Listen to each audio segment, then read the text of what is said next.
Shinzo Abe will be here in Brussels today for this EU-Japan summit, and when the EU and Japan today will be discussing many issues in which they plan to collaborate closer in the future in areas from foreign policy to data protection.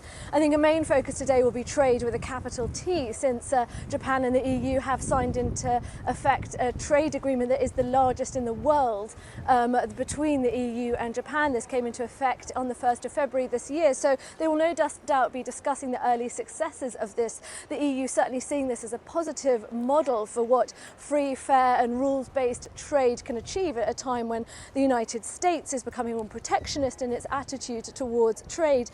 99% of Japanese imports and 97% of European imports in this trade deal will have their tariffs scrapped. So the European Union is hoping to boost exports to Japan by 13% to the tune of over 13 billion euros.